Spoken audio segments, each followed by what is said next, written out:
Okay, here we go.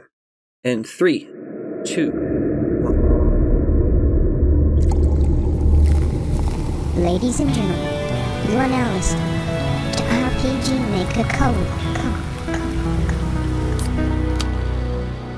Hello everyone and welcome to RPG Maker Cola, your fizzy soda-filled source of content for game development and design opinions that mean very little in the grand scheme of things. I'm your host Benny, and this is the podcast. And today I'm interviewing this amazing streamer, game developer, musician, artist, all-around cool person, developer of the new hit game DELUGE, and and just all-around good friend. Thank you for coming on the show, riggy2k3. Of course, man. Yo. Thanks for having me to do this. Nice. I've known you for a little while now. You've been on the podcast before with Coda Pill, so we know you already, but you've recently made this game called DELUGE, and It's just this amazing experience. Thanks for sharing it with us. It's just, we've just seen lots of people play it on Twitch. It's the interesting thing about it is that I feel it's been pretty Twitch centric, right? Yeah. You figure that's like where most of my audience comes from now, and like it's just been cool because like when I did a joke game and like immediately like everyone was super supportive to play that, you know, but now I'm like, okay, here's like a really serious game. It's kind of sad, it's really dark, and everybody's been playing it, and it's just so much fun to just watch the reactions and like clean it up a little bit and do that sort of thing. So it's really cool. Yeah, because it's just like it's a new thing for you, right? Because I think you'd like consider this your first serious release per se, like a completed release.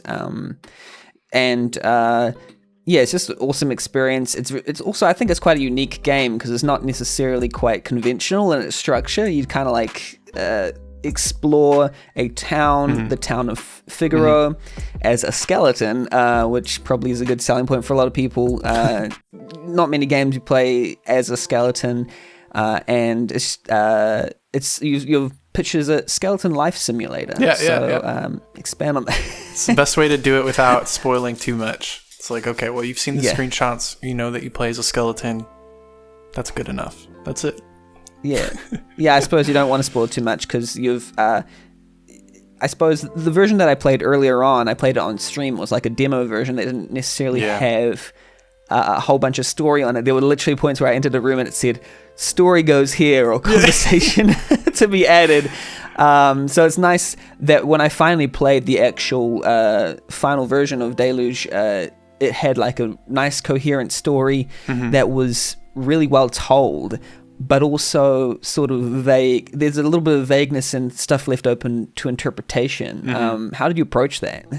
To be honest, so I've never written like a narrative before ever, you know, like I've done like short little things for fun. And like I've done like just, I don't know, like goofy stuff that isn't really that serious, but I kind of use my like professional brain for it, where it's like I'm always kind of writing copy for businesses and that sort of thing in my day job kind of stuff. So like the way that I would organize writing a blog entry is kind of how I did the story. It was like you did the outline, you know, and then you filled in the blanks, and a lot of it actually ended up just coming later too, and like the story kind of felt a lot more cohesive once I started putting more like lore type stuff in the game and like really pulling it together, because then I'd go back to a scene and I'd be like, oh, well, we can reference this and we can actually pull this together. And I don't really know how it came out the way it did, but I'm really glad it did. That really tracks, because for those who don't know, Riggy has been streaming a lot of his development on Twitch of this game, and I sort of got to see some of it come to life as it was coming to life, or coming to death rather, because know, skeletons. But it makes sense. So I think in that sense, I kind of saw a little bit of the process, and I feel like you kind of came from the place of ideas sometimes. Like you had like this idea of going around some corridors and being spooked by things, but you weren't exactly sure how it would fit into the overall like narrative per se. Right. Yeah. But then later on, it kind of came together. Would that be sort of correct in how it came together? Yeah. I mean, so the origins of the game are from the game jam we did in May. I'm pretty sure it was in May, but we just made 2K3 games, and so I had the idea of I had made this game Easy RPG that you and I had spoken about before, that I had been working on, and the whole game was set in a hub world where it was just like one major map where everything is in a building or like in a deeper level or something like that. And so for the game jam, I was just like, I want to play as a skeleton, being a bad guy in a town. And then it's just like, how does the town react? Because I had played Zargoth's Pokemon Nightmare Invasion, and it's pretty much like a Silent Hill ripoff kind of thing or something. But like the way that he set everything up was super influential with like what I wanted to do. So I started building kind of that idea. And then I had like a really lightly structured organization of events, and that was what I ran with. I didn't have plot. I just had like, okay, I want to fight this thing and do this thing and then be done.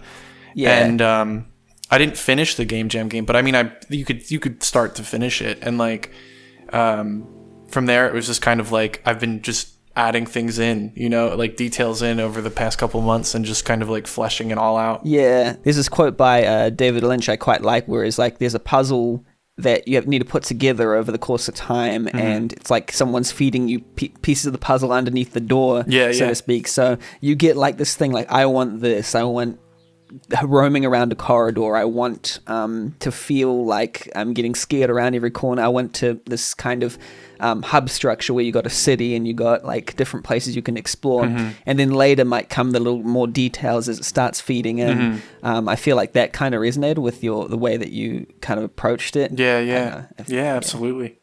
With that game that you said was your influence, was it similar in that there was a town that you could go to different locations and stuff, or? So without spoiling too much, I guess, about Nightmare Invasion, because it's Pokemon Nightmare Invasion, but for all intents and purposes and referencing it, I always just get rid of the Pokemon part, because it's really not a Pokemon game. It's just kind of, they use the graphics from those games. But it gives you a town. The town has a bunch of locked doors and houses and things, and then you're kind of tasked with figuring out how to get in there so you can like get information and figure it out. But the only thing that I think I did differently there was just I put more story points in that sort of thing first. So like you're really traveling and doing story points more than you're doing like different hotspots for like spooky stuff to happen, I guess. But I don't know. I guess I kind of do that too. Yeah. And there's a sense, I don't know if it is in Nightmare Invasion as well, where you have like different points of interest in your game. And I feel like maybe as we get further into the discussion, I'll have like a definite point where I say spoiler alert for the game. But for now, I'll try and keep it vague, and then later on we can talk about true spoiler, because I do want to have a section where I actually talk about like the ending, about spoiling everything. So, but as it is, there's like you can explore different locations in any order in some respects, and there's a lot of wondering that happens. Kind of reminded me a little bit Yume Nikki-ish, not quite as wondery, but like where you're sort of just going, okay, where do I go next? Is it this building? And there's like multiple spots that you can go.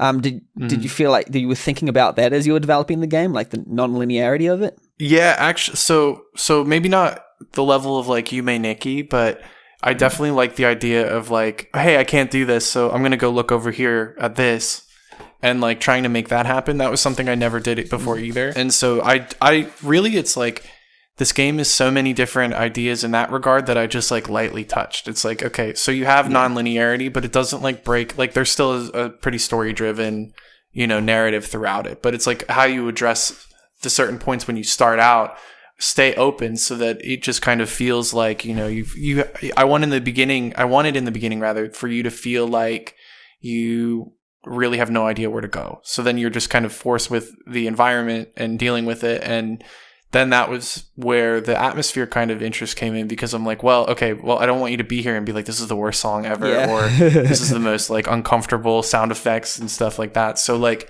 then all the sound and stuff kind of came into play and built the environment a little bit more. Yeah, because there is a sort of lightness to it, even though there's heaviness. There's some games that lean right into its heaviness and its gore and its disgustingness, but this one doesn't really do that. If there's deaths, there's blood in the game. There is blood, but it doesn't really go overly gratuitous with it. Right. And there are points of humor and cuteness to it as well that I feel are quite. It kind of tries to toe that line of because there's like little in jokes and not in jokes. There's like little jokes and humor in there. Would you say that was something that was intentional, that you wanted to kind of keep it light while kind of scaring? Yeah, because keeping the that's scares coming. That's like me as a person too. It was like, okay, well, like I know some people are gonna look at it and they're gonna be like, this is like the atmosphere I'm looking for. But like a lot of people probably would like look at a game for me and be like, I don't know about spooky with this guy, because I'm always trying to be goofy and fun. And so I kind of tried to like blend a little bit of that. And plus, like most of my favorite games that are super serious, like have those little moments of just like fun. Like Final Fantasy VI is super depressing and a lot of bad stuff happens. But then like, all this goofy stuff happens at the very same time. So it like keeps you kind of invested in a bunch of different ways, more so than just being like spooked out of your mind or like nervous or depressing or feeling depressed rather or something, Yeah. And I know that you have like a lot of influences when it comes to playing RPG Maker games. I think you also do a lot of stuff on your Twitch stream. I was talking to Hawk Zombie about this earlier. It's great to find an RPG Maker, developer who also plays other games, and celebrates other games as well. Right. And I think you do that quite well. You've played a lot of RPG Maker games, and I think that also helps bleed into your work, where you're also, while during development, asking for new influences and stuff. Yeah. Like you're like, what does what RPG Maker games do atmosphere really well and things like that. Right. I just want to know, what were your like?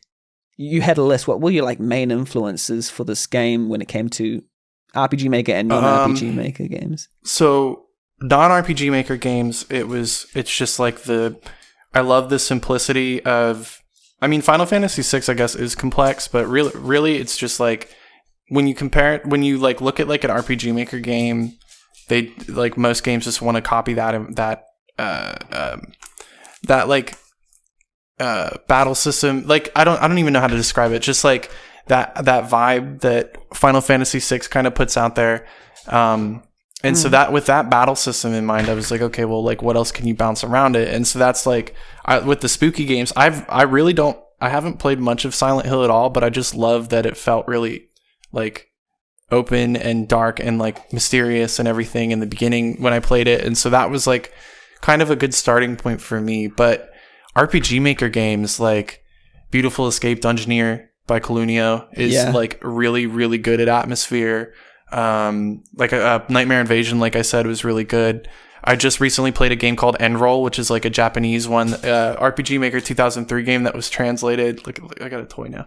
That was translated by VG Person. Right. So those were pretty big influences. What else? And my absolute all-time favorite RPG Maker horror game is The Longing Ribbon, which is just like really fantastic use of environment, really fantastic use of the RTP that comes with it. It was super like, when I played that game, I got like genuinely scared in certain moments, and I was like, this is so cool that they're doing this, with this engine I've spent so long in, and it took me so long to actually find that game. So I hold that one in really high regard. But I tried to stick with the influences and like what I wanted to like pull from. I tried to keep it 2000 or 2003, so then I could just like directly reference them when I needed to, So not only are like some of the vibes and stuff like reminiscent of these games, but also like even the sound effects and certain things are like like edited versions of like sound effects from these old freeware games and stuff that I found too, Yeah. So. Yeah. Speaking of sound, there's a massive sort of emphasis on sound in this game, I think, which comes partially from your like producer background, but also just sound design was pretty important to you, right? Finding the soundtrack as well. There's soundtrack tracks from different people who you specifically, I don't know if they're commissioned or asked to produce tracks for this game or asked for their tracks. How would you say your approach to like music and sound effects was for this game? So all of the creepy like avant-garde sounding stuff came from my friend Cam, otherwise known as Those Damn Bloodsuckers. And so I had an idea for a game back in 2018 that I was trying to put together, that I'd started doing graphics for, and I put like the first level or so together, and when I was trying to think of atmosphere and music, I knew he did like that kind of stuff. So I reached out and he sent me a bunch of songs to use, and then I just could download whatever from his library. And so then when I started doing a horror game again, I brought those tracks back out and was just like, okay, well, like, how can we use these? And once I started putting all the really spooky stuff in, I was like, okay, well, maybe to counterbalance it, we can start putting in some like, you know, more like atmospheric or like pretty music. And I'd remembered, I think it was Shadow Seeker, actually. I think it was Shadow Seeker, Koopa Kush's game. And it was like, It did the Resident Evil thing where it had like the save rooms with the really pretty music, and it just like vibes, and you just like feel really comfortable in this like space in this absolutely terrifying, you know, haunted house spot.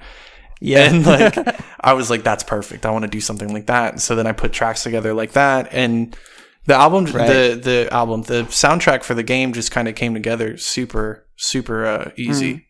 So. Yeah, because it has some like swirling dystopian kind of like vibes to it. There's some in the initial tracks. I don't know if it's in the final game, but there's some like screeching and like some samples of Nosferatu, and like you also pitched down one of the early synthetic pieces by one of the founders of synthetic music, I think it was. Yeah. So it was like this collage of I was browsing around for samples for stuff to make, and then I found that track. It's by Daphne Oram, and it's called Pulse Persephone, and like I just threw it in the engine, and then I just pitched it down, and it was just like this, you know, stretched it out a little bit. Yeah. It was like, this is perfect. It just encompasses the environment that it's used in. It encompasses it, I think, really well, and like fit and I was going to change it. And then I kind of looked up like legally where I'd stand with that. And so far, I think we're okay. I think we're all right. But yeah, we're good.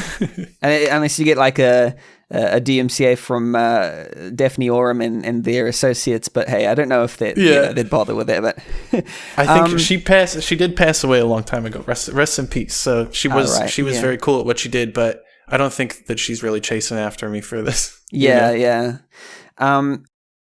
And when it came to like, it's such an atmospheric game. I think the wondering and the music and the vibes, and using the RPG Maker 2003 RTP as well.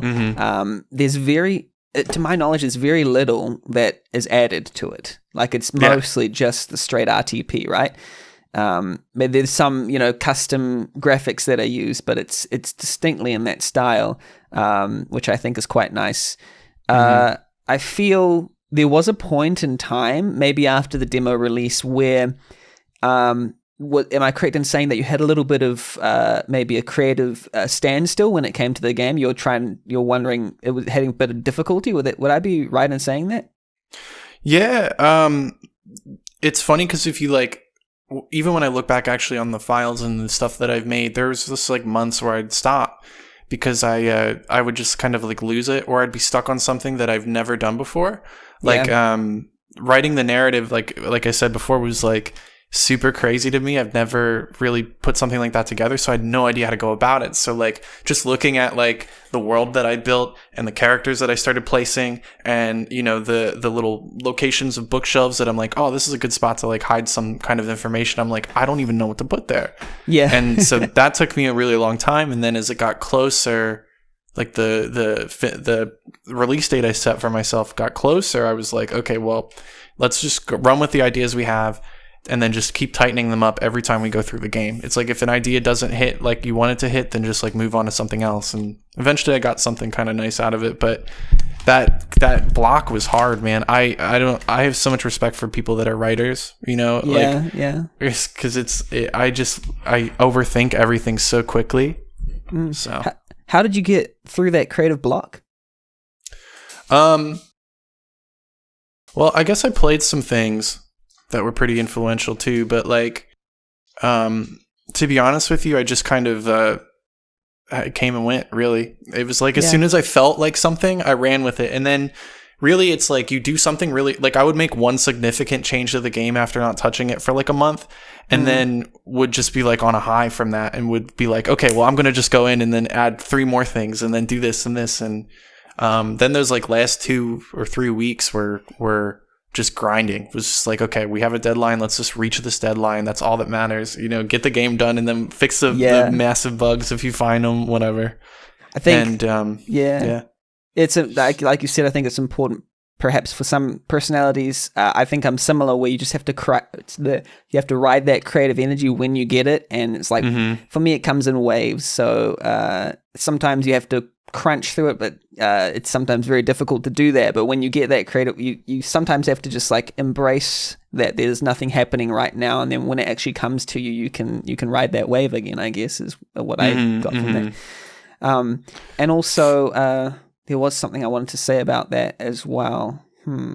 Oh yeah, you had this sort of strict deadline of Halloween because it was a skeleton game, it was creepy, it was horror, and you wanted to get it out by October 31st. Would I be right in saying that if that deadline wasn't there, you probably wouldn't have released it as soon as you have? Yeah. Probably not. Who even knows if I would have released it? You know what I mean? Yeah. That's always been my case. I'm just like, you know how it is. It's like you like imagine your idea, and then you actually start putting your idea together, and you're like, oh, this is an idea that is really something, and it can continue to be something. And then you're like, okay, here's this overwhelming task of finishing that, and like making sure that you fulfill everything that you want to fulfill, And so when I started thinking like that, I was like, okay, I can't do that. I can't I can't get caught up, or I'll never finish it, and it'll sit in all my other unfinished projects, with all my other unfinished projects, and I'll just like let it be. So that's why I kind of wanted to stick to it. And then I started promoting it and started just like building the branding for it and stuff. And was like, okay, it's going to happen. So yeah, exactly. Set in stone. Made it happen. I also feel like when I played that early demo that you shipped over to RPG Maker Cola so that I could stream it, like I said earlier, it was in its sort of less formed state, and it seemed like there was a lot to fill in, but then later on as you're filling in, I think for me it felt like it was probably the lore and the story behind it that made it come to life. Because without that, it did feel like a structure or a skeleton for a game. I don't want to use that pun, but it did feel like a skeleton for a game, but really filling it with that, even those little lore bits and the story behind it. I think that was the thing that made it feel like a game to me. Because up till that point I was like, this is really nice, I can see this is really unique and interesting, but I felt like you just need to put those little lore pieces in there, and then it really I felt that emotional connection, and in the end that's what it was about. So that's how I felt about it anyway.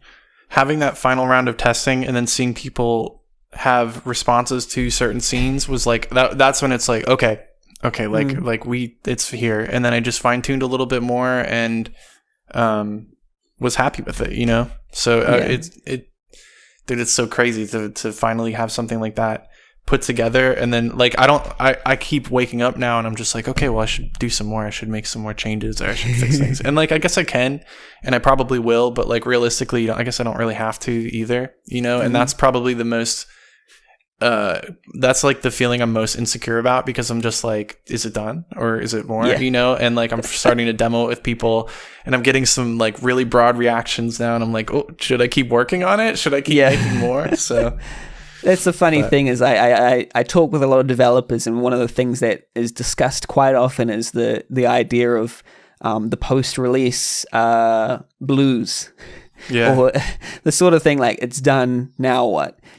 I think you've had the benefit, of seeing a lot of people play your game, whereas a lot of people release games and some people release games and they never see someone play their game. And that would, for me, would be the most maddening thing, to not know whether someone likes what you've made. I can see why some developers get really frustrated and they get bitter and jaded and then leave the game development scene if they feel their game is not being properly seen.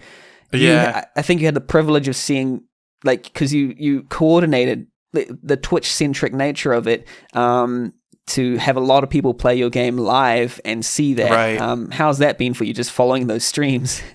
Oh, dude. Well, so the first, like initially, like right at first we had, the game came out, and then I'm just, other than doing the Twitch plays thing that we were doing on my stream, like we, I was just watching streams. Even when the Twitch plays was happening, I was watching I Can Fix That 99 play the game, and I'm just like watching him, and then he's finding bugs and stuff right away. So I'm like, okay, like immediately, you know, like there's things to address and things that I didn't even think about.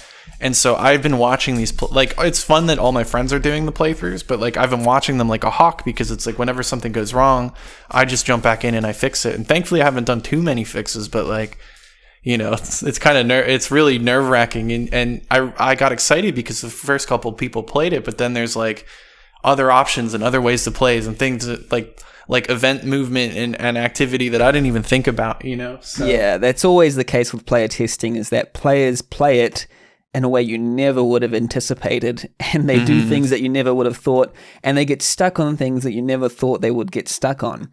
There are a couple of points during Deluge, and I think I'm going to get into maybe not full, no, we won't get into full spoiler territory, I don't think I need to say that, but there's several points where it's quite difficult to know how to, if you don't know exactly what, say, a text tooltip in the game is talking about, it's a puzzle area, then you might not be able to continue in the game, because there's a certain panel that you have to read, if you know what I mean, that has a clue to how to progress in the game. But I've seen some people stream it and they didn't quite know how to progress in Deluge.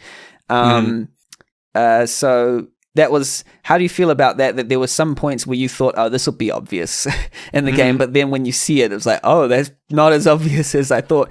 Even it's not a full spoiler, but the ending, there were certain people who didn't know how to trigger the ending. yeah Well, so I mean, those kinds of things I don't mind, just because it's not like you have to cross like 1,000,000 miles to get to like certain things. It's just like you just have to really look around and touch things. And I think that there's totally like definitely more ways to like, you know, push the player forward, which these are changes actually that I've recently made to like there's actually little reminders that I've added since the first build came out, where it's just kind of like, okay, well, we'll just like push them just like one little line or something and let it go like that. And those kinds of things are cool. But honestly, it's like, dude, if you are invested in the game, you know, it's not that long. You can definitely go find the thing. And like sometimes the frustration's good, because then you get that like sigh of relief when you really find it. And so those are kind of more what I'm looking for, I guess, in those moments. Because I think I think you can agree with me probably. There's like two specific parts where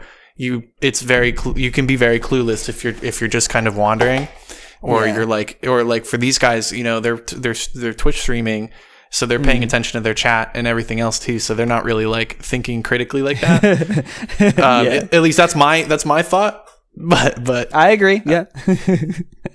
I think also like there's certain points where you will.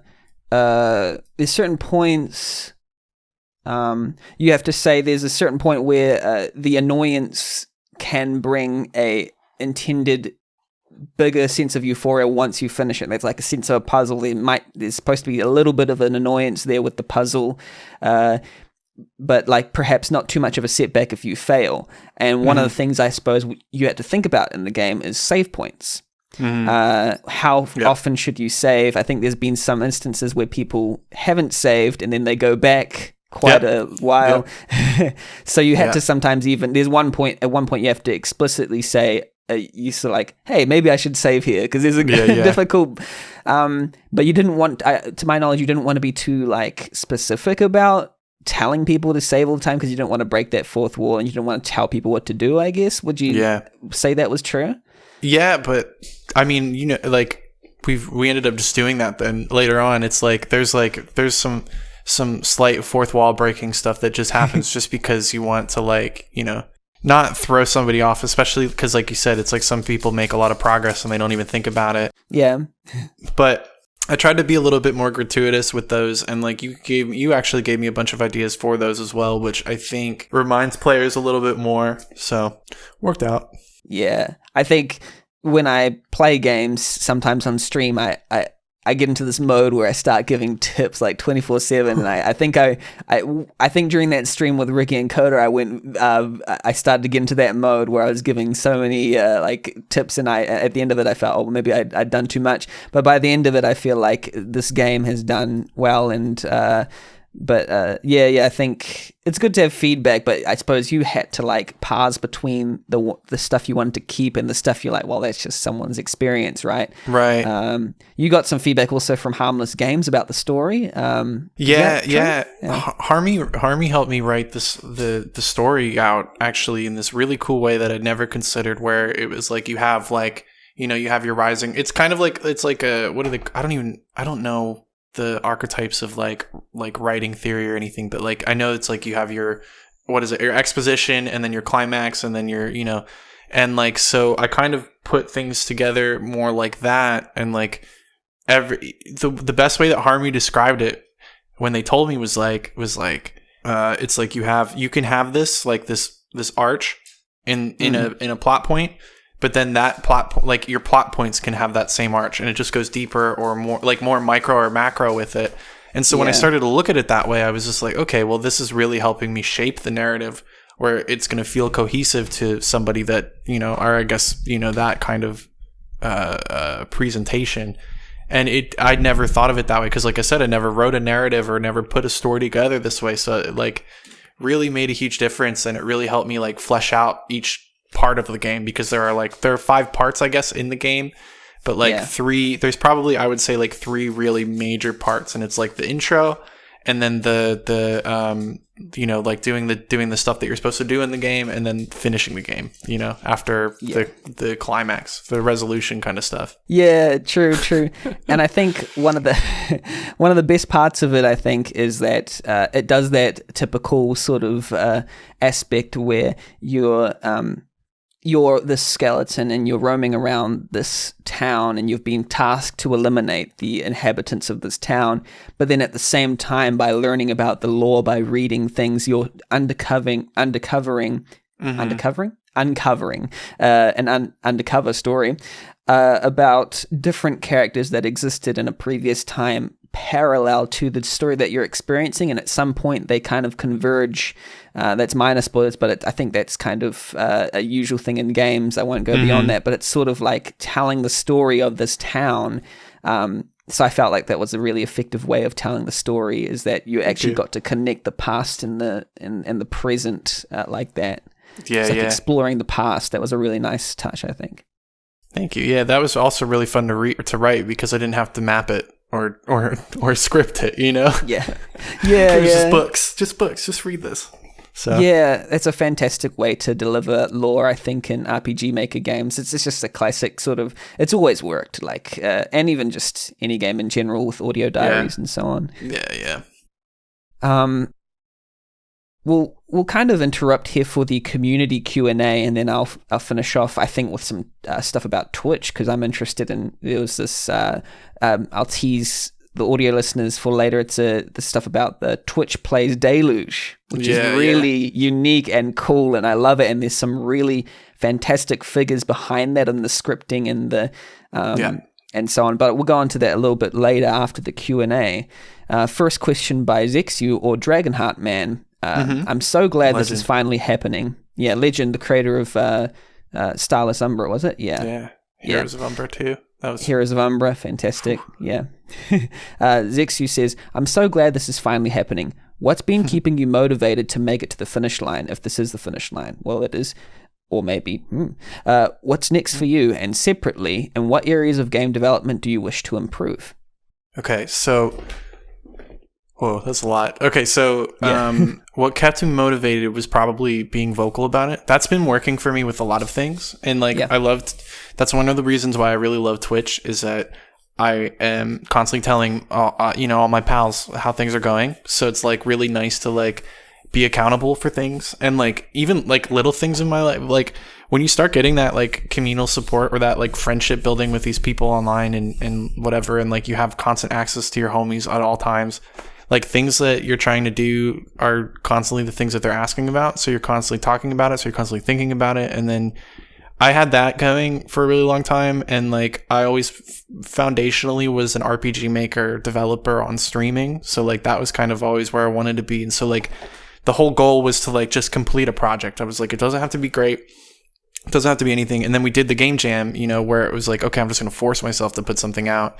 And it turned into this. So I think having the accountability and then having the deadline was great. That was like super important to me. And so I didn't care if everything was perfect as long as the game was playable from start to finish and did what I needed it to do. And you could download it on October 31st. And then, then we did all the fun stuff with it too. So Zexu, I think, asked what's next for you, but I think I'll ask that at the end. I'll just give a little bit of a final. But then, and also separately, what areas of game development do you wish to improve? There you go. Oh, wow. Yeah. So I'm learning a lot of the back end stuff, like getting builds up and like learning how all that stuff works and swapping out builds now and that sort of thing. And so literally right before we did the podcast, I was setting up the Steam stuff and I'd never done that before. And my gosh, dude, it's so confusing.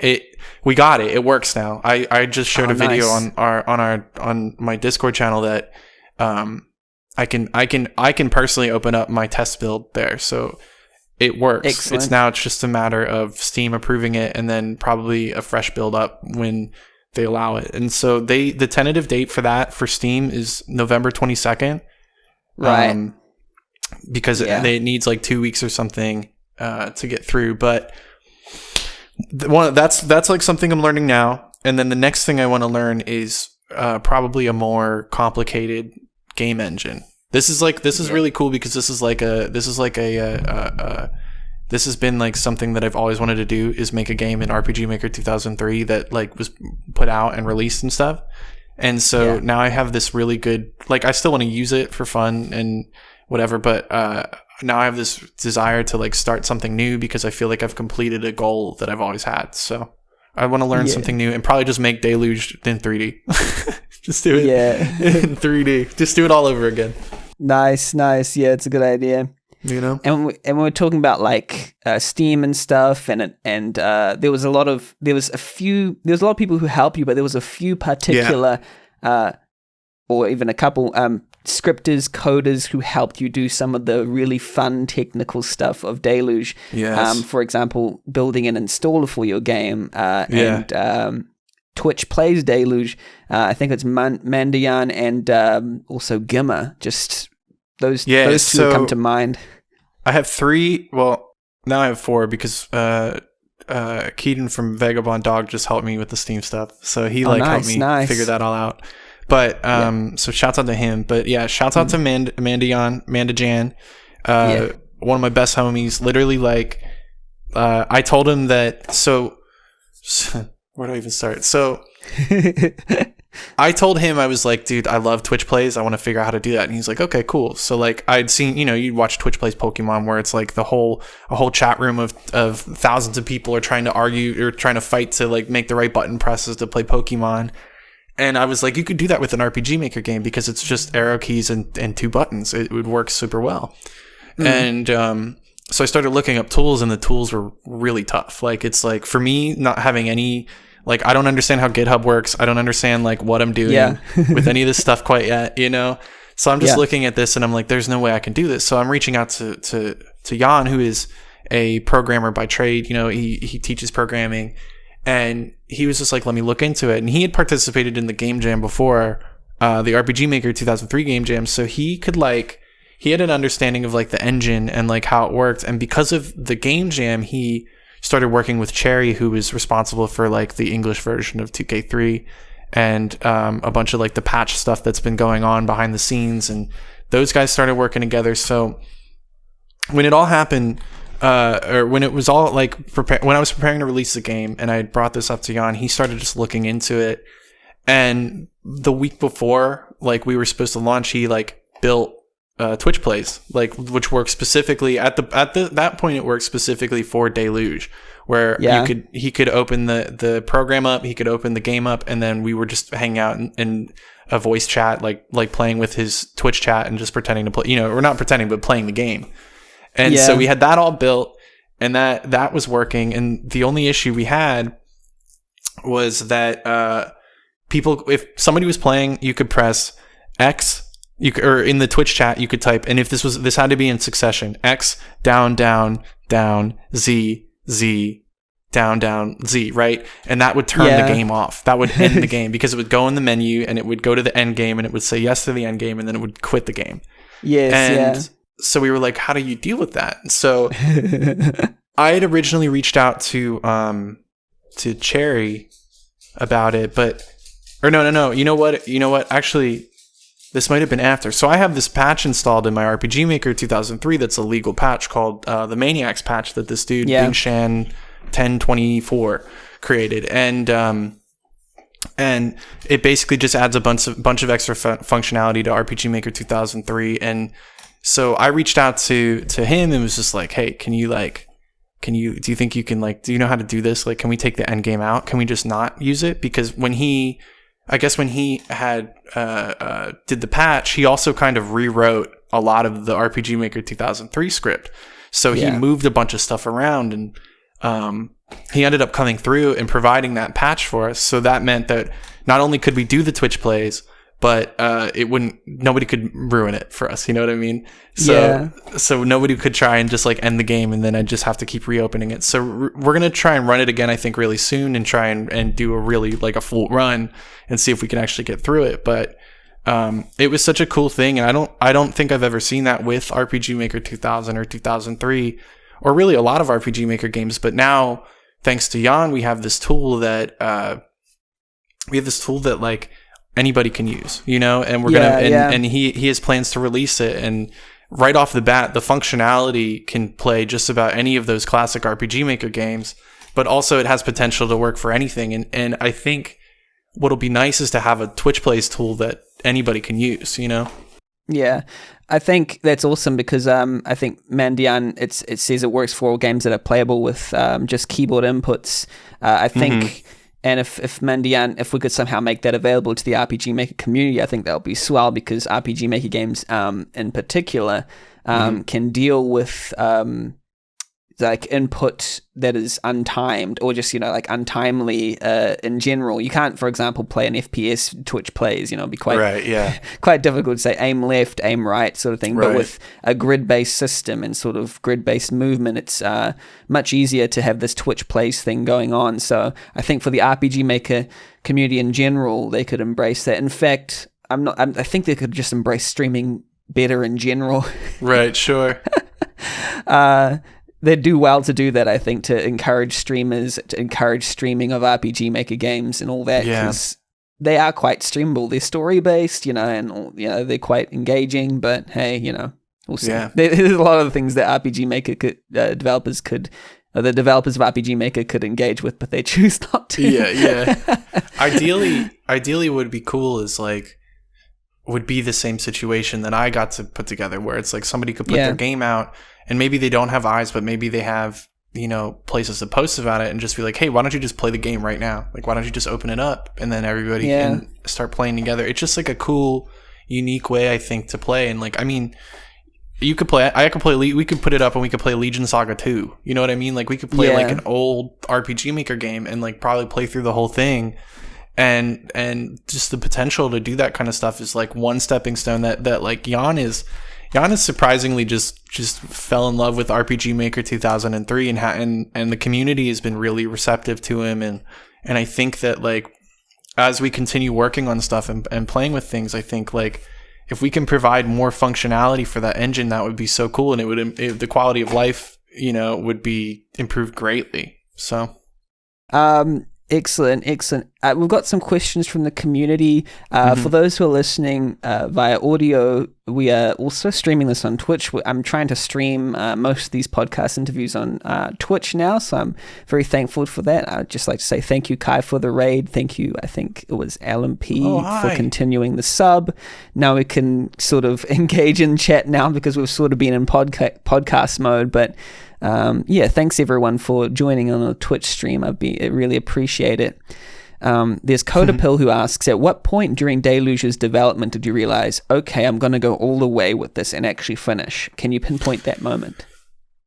I don't know. I guess it probably wasn't until it got close to the release date and I started looking at it like everything seemed like within my grasp. which I don't think I've ever felt with a game before, but I think I had scoped it well enough for myself that I was able to do that. Yeah. And like, I've never felt that way really. Like, whenever I do a project, it's always something massive, and then it's just like, it comes to the tail. Like, a lot of the albums and stuff that I'll put together are just like, here's 2 years of songs that I've just been melding over that I thought were a cohesive piece, but now I have one new song, so we're going to go back and we're just going to put it all together and put it out. Yeah. But like with this game, you can't really do it the same way.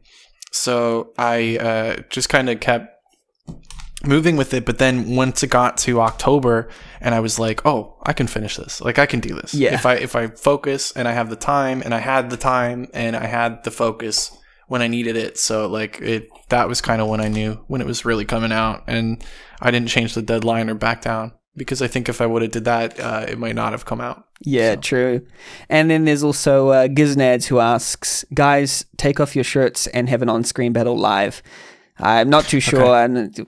Okay. Never mind. All right. I was going to, but no. Anyway, so a question for Riggy. I think we might have answered this, but let me see. Mm-hmm. If you could have picked a different engine to build Deluge from scratch, do you have any in mind? That was from the True Salt King. I think we answered that, right? You see, yeah. I don't know. I mean, I would either have done it in like a really cool, like a new engine, right, or I would have liked to have done it in at least the latest version of RPG Maker. But the charm just doesn't compare, I don't think, for me personally. So yeah, I'd have to make it look like the old one. I'd probably just take the RTP from the old one and just put it into the new one. Even the way the characters move, the way the message boxes appear, and the text and everything is different when it comes to 2K3 and MZ. So to make it look exactly the same would require actually a lot of overriding of the basic functions of MZ. Because even if you imported exactly the same assets in the window skins, it would still be kind of smooth to the pixel, but then it would look a bit weirder and even feel really interesting, different. I think it'll feel a bit different, because even when I move around in an RPG Maker MZ or MV game, I think there's actually something really satisfying about moving around in 2003. It's maybe the lack of lag, or just very. It's probably the most responsive when it comes to movement out of the RPG Maker engines for some reason. Not too sure why, but when I move around, it feels the best out of all. That's a really interesting observation. But I think you're right, and I think sometimes I think a lot of it just has to do with the fact that the resolution is literally 320 by 240 pixels. It's smaller than like the chat box, that you have like on the screen sometimes. It's like it's so small, and I think because of that, it just does everything it needs to in that tiny little amount of space, and it doesn't need anything more than that. So it just feels like a perfectly boxed, I don't know. Yeah. Something. It just seems to work, because it's so simple. Exactly. People are typing in a fancy modern pisser, which is a Deluge meme. We've got some memes from the game. Which cheers. Toilet any % run. Because How fast can you get to the toilet in the first major house? How quickly can you get there? Yeah. As a joke, when I was building the houses, I put a bathroom. And in the beginning of the game, I was like, I'm just going to put this toilet in as a joke, and then for the game jam. And I was like, I'm going to look for like an old school kind of bathroom, like sprites or something, like something to use or base off of. And then I just didn't, and I just kept it. And it's like, that's one of those funny moments you were talking about in the game, right? Yeah. Like, it's just something like stupid that's in there, but all the homies love the toilet, so shouts out to the homies in the toilet. It's one of those Duke Nukem style moments where you can flush the toilet, or you can do something in the game, because the game is comedic. It's sort of dark, but it has some comedic moments. You can pet the dog, it's a cute little moment, and it's just those little bits of personality that come through the game that give it its really unique flavor, I think. And that makes me feel, when I play Deluge, I don't think I have played a game with quite the same tone as this game, RPG Maker or no. So I think that's a really it's a unique thing to cherish, because it makes the game very memorable. That's what I'd say about it. When I think of a lot of games, I can think of Deluge and I can instantly remember the feeling of playing the game. And I think that's what makes me appreciative of the game's existence in amongst, the RPG Maker, game catalog, is that, when a unique game comes along and tries stuff that's different, I feel like this game has done that. I don't know if you set out to do that, but it definitely feels unique. Yeah. That's good. I appreciate that a lot, just because that was kind of a goal, but like also it was kind of like the most fun part was putting my voice in the game as well. If you know me, I like the fact that if you know me, you kind of can find those things, and you find you find that that's my humor or something. Yeah. You know what I mean? That kind of stuff is really cool. It really feels really personal. Yeah, some of my favorite games are you can hear the voice of the author, or films, or any piece of art. I feel best when I can understand some of the viewpoints that are going on in the game. Some games I feel can be quite sterile in the way that they approach things, where I don't feel a sense of personality there. But when I play your game, I feel that personality come through. It's part of the reason I think why Undertale works as well, because you can see Toby Fox all over that work, like his humor, the way he approaches life, the different ways he appreciates people, and the choices we make. They all come through in that game so strongly, and I feel Deluge has that similar sort of showing of yourself coming through, and I can only imagine that would be you'll craft that skill in future games. Yeah, I hope so. Yeah. If there just has to be future games. That's like the one thing I think that I'm nervous about now. Is like, okay, well, do I make another game? Yeah. Like, obviously not now, but I had thought about that too, because I'm like a hobby game developer. You know what I mean? Like, I like to do game jam games, and I like to just like play with the programs and stuff. But having a game out now, it's like, well, okay, well, do I keep making games, or do I put together another one of these projects? And obviously, if I did, I definitely would be a little bit looser, at least to start, I guess, because this game was like the first week it was in development, like most of what came together stayed, like those encounters and a lot of the bosses that you find and those sorts of things are literally straight out of the beginning they're straight out of the game jam version, which I'm really excited actually to play that again. I should really play that and just see what it looks like. Yeah, because I haven't even thought about the original version since then. But that'd be nice to stream. I would want to watch that. Please do. Yeah. Mara has a question, part of which was answered earlier, but I'll take their specific spin on it, because we talked about the sound design and soundtrack of the game earlier, but their question is, how difficult was it to create the soundscape? Was it very, did you find, and I might even think of particular volumes and mixing and sort of like putting music at the right time in the game. How difficult was it? I don't think it was. I don't think it was too difficult, audio wise, because it was like the music kind of came together naturally.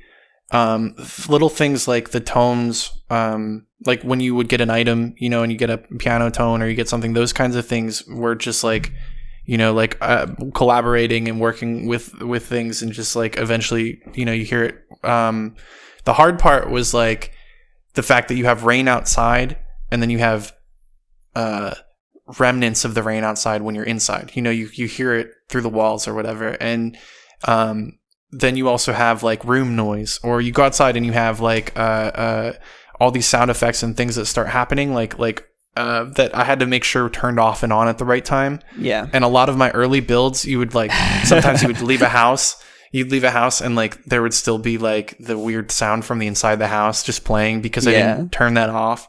And with 2K3, they don't give you a lot of options. The newer engines give you like 4 different tracks for audio or something. There's like background music and then the background sound and whatever.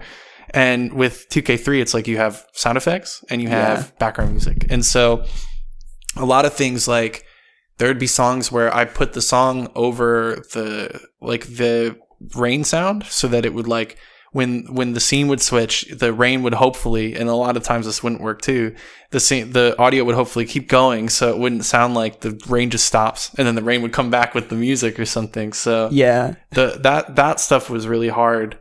for me, and like stuff that I'm still kind of like, when I dropped the game, there was a bug that Narcotis found that was like, when you would leave a certain door, you would get this old music when you were supposed to get this new music, and like stuff like that is tough just because you have to look for every single specific instance of the music changing. And but I think at this point now, that doesn't really happen too often. So nice. Maybe once. I think I have one for this new build, but it's fine. Yeah. Not awesome. Game breaking. Doesn't break the game, so. Yeah. And we talked about like Twitch plays Deluge. That was fantastic. That went really smoothly. And then there was just a bunch of people playing it. We're going to have a sort of Deluge race coming up soon, which is like going to have a few people playing Deluge at the same time to see who finishes it first. And I think that'll be fantastic. I don't know how we're going to set it up. It actually seems like a lot of people want to join in, try and finish this game as quick as possible. The fun thing is too, it's like, I mean, once you play the game once, you should know what to do. So then that I'll be excited to see some of that like gameplay happen too, because that's literally how I tested it. It's just like I knew exactly where the points were to change things. Yeah. But watching other people like learn that, some friends like, it started out kind of as a joke to speedrun the game, but now it's like, oh, well, actually you could, it's a 3-hour game, but you could probably finish it in half that if you just avoid all the other stuff, and yesterday, my best bud DZ played, and he's played a bunch of different versions of the builds. Like he's been kind of my number one tester when I really needed to check something out. And, homie did his stream yesterday and was like, I'm going to do a no save run. And I'm like, you have no idea what's changed. You don't know. But it was so cool. There were so many moments where he was like so close to death, but we're just like, he had just the right amount of things and that sort of thing. And I was like, that makes me feel good, because then he finished that run. I think he maybe died once in the beginning. But he made it through that whole run and managed to get all the chests. He didn't use a single save. So I was like, this is my groundwork. This is like what everybody should want to achieve if you want the 100% run, because here it is, Yeah. And that made me feel really good, because now there's like, okay, that's the achievement, for whenever we figure out how to get Steam achievements. And yeah, like that's what's really awesome about it, I feel, is that you've got a team behind you that can help you do that, Steam achievements, and you've got I think Gimmer helped you with the installer. Shouts out to Gimmer for helping me with the installer, and Jan obviously for all the tools that we've been building, because now Benny, how familiar are you with Easy RPG? Somewhat, not fully familiar. Yeah, I'm not at all. And today we were just like running Deluge builds with Easy RPG, because it's like, oh, you can play it on the Wii, you could play it on the Vita, and Codapill actually did that. Shout out Codapill. But yes. He would always, I would send him builds of my games, and he would always just put it on the Vita and just be playing. He'd like, oh, I'm just playing your game while I sit here, watching something or whatever. And like, I never even considered that stuff, but we're trying to look into it, because if that provides us with like, if that's a whole new framework for a 2K3 game, it's like maybe it gives us a way in to do those Steam achievements or the things that we couldn't do before. But it's cool because every opportunity we have to try something new, like the Twitch plays, or when we did the game jam, Jan did Twitch functionality with a 2K3 game, like. That's kind of stuff that we're going to be able to pass on also too, because 2K3 is still around and people are still putting games out. So it's like, if we can keep adding these things to it while other people are adding things to it, it's like, it's really cool to just be a part of that, not something I would have saw myself in, Yeah, I'd see that as like fully like innovating on the RPG Maker engine, which is... It's crazy. It's like becoming a part of history. It's kind of funny to think about that. I've seen a gap sort of... I think some people consider, the podcast RPG Maker Cola is quite, it's an interesting. I didn't even see myself becoming a part of RPG Maker history, which is quite funny. And then I believe doing stuff like this with Twitch Plays Deluge and stuff, that'll be an important part of history as well, as people start to build on that. So it feels interesting being at this point in time in an engine that we thought, perhaps might have been dead a little while ago, still somehow making it through. And even in the older versions, RPG Maker 2003, that's 18 years old, 18 years, still being used for commercial projects, and I'm loving it. Yeah, that's the coolest part. That was something I discovered so much later, because I mean, when I was a kid, you know, when my parents split up, my dad moved into this new house, right? That was like the one thing I took with me. I had a CD. It was literally a CD that I'd burned the 2K3 installer on, the Don Miguel, or no, that was the RPG Advocate 2K3, and I brought it to my dad's house, and I just probably destroyed his computer just like installing RPG Maker games, you know, and just like playing stuff. And it was so cool, like years back, to like, this was like probably 2016 or 17, to just get back into it, because I was like bored one day, and I was like, well, I should just make something for fun, remembering something I had made, and then seeing that the community is still strong, and that all these games came out, and that the Japanese community is crazy. Yeah, really, you know, is. Really just like working around the clock still with the same engine, and so that kind of reignited me with 2K3, and it's cool now to just be like, okay, well, we have these amazing programmers around us, we have all these like intuitive people that are trying to push something forward, and now it's like, it's really cool to just be a part of the community that I grew up around, you know, and be able to talk to people like Kalunio and share my work with them after. Like, because that dude, I mean, I played almost all of that dude's games, you know, even the really crazy ones, I played those, you know, yeah. and like, it's cool to just like be a part of all this stuff and like really continue to do that. And I think as Jan and I keep messing around, I think maybe we can find more stuff to do. And the other thing I like about Deluge is now we have a project just so that we can use as an example piece, or as something to test, or something to break, or whatever. And that's what we'll probably try and use it for as we go on with these projects. So yeah, it's awesome. Thank you so much, Riggy, for what you've done for the community as well. You stream RPG Maker games. Likewise, you bring everyone together. You do the same. Yeah, and in the streaming community as well. Just like I think you're a very unique streamer and developer. It's just it's been a privilege to have you on the podcast. Thank you so much. Thank you, brother. Appreciate it. Thanks for having me. Hey, and also I'd like to kind of finish off with a sort of. For you, how can we, follow you, your future, support you?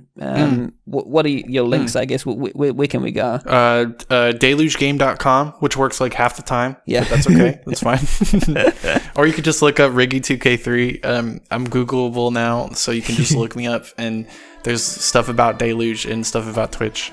But yeah, I mean, that's about it for now. Deluge will be available on Steam hopefully by the end of the month. Yeah, but you'll be able to look up Deluge on Steam. We're on itch.io, riggy2k3.itch.io/deluge, or you can just type in the riggy2k3.itch.io. And that's about it. I'm on Twitter too, but it's I don't know, if you want game dev stuff, it's 50-50. Yeah. Well, thank you everyone for tuning into the RPG Maker Cola podcast. Thank you, Riggy. You've been fantastic. Oh, yeah. You can join the RPG Maker Cola Discord. We talk about RPGs and stuff, and development, and we just support you in that way. Listen to some of the other podcast episodes. We mentioned Cherry. They're on an episode. We mentioned Don Miguel. They're on an episode. We mentioned Codapill. They're on an episode. I need to get episodes with like Mandian and all the rest. You know, that'll be awesome. Episode with Gimma. But anyway, fantastic. As you can hear the music probably rising in the editing room. Not live, but hey, I hope you have a fantastic day. Develop more. See you later. Bye, everybody. Bye. Bye.